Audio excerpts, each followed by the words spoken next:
बादशाह कलंदर रहमतुल्लाह अलैह की तुरबत पे और उनके मज़ार पे हाजिर हुए हैं। ये वक्त के मजज़ूब और कलंदर गुजरे हैं।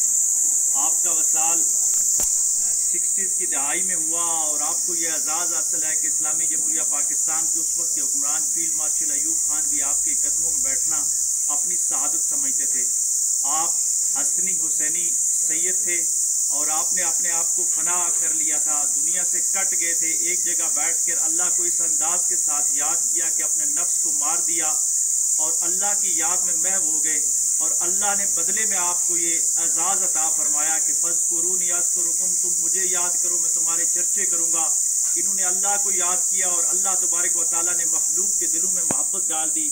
आज पाकिस्तान ही नहीं बल्कि पूरी दुनिया से ज़ायरीन यहाँ पे आते हैं, फातिहा पढ़ते हैं, इनके साथ अकीदत का इजहार करते हैं और यहाँ पे आके इनके वसीले से दुआ मांगते हैं और अल्लाह तबारक व तआला उनकी दुआएं मंजूर और मकबूल फरमा देता है। सादात का ये एहसान है बरे सगीर के ऊपर कि बरे सगीर पाको हिंद के हर महल्ले, हर गाँव, हर बस्ती में कोई ना कोई सैयद हुज़ूर अलैहिस्सलाम के खानवादे का आया और उसने यहाँ लोगों को तौहीद और रसालत की तालीम दी, जिसकी वजह से हमारा प्यारा पाकिस्तान, इस्लामी जमहूरिया पाकिस्तान मुसलमानों का एक मुल्क बना और बरसगीर में मुसलमान एक ताकत का मंबा बने और एक इस्लामी रियासत का क़याम अमल में आया।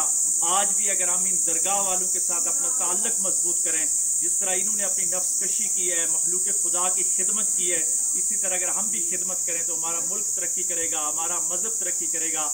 आज भी यहाँ पे ज़ायरीन को मुख्तलिफ़ किस्म की सहूलतें हासिल हैं इबादत के लिए, साथ ही मस्जिद मौजूद है। तहरीक मिनाजुल कुरान पाकिस्तान ने यहाँ पे गोशा दुरूद सलाम कायम किया हुआ है, जहाँ पे हर वक्त बैठ के लोग आका अलैहिस्सलाम की बारगाह में दुरूद सलाम का नजराना और तोहफा पेश करते हैं। लोग यहाँ पे आके देखें देते हैं और जो भूखे लोग होते हैं उनको खाना खिलाया जाता है।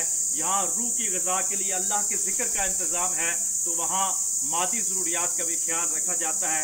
अल्लाह तबारक व तआला औलिया का फैज़ान हमारा प्यारा पाकिस्तान, इसको सुबह क़यामत तक आबाद और शाद रखे। पाकिस्तान जिंदाबाद।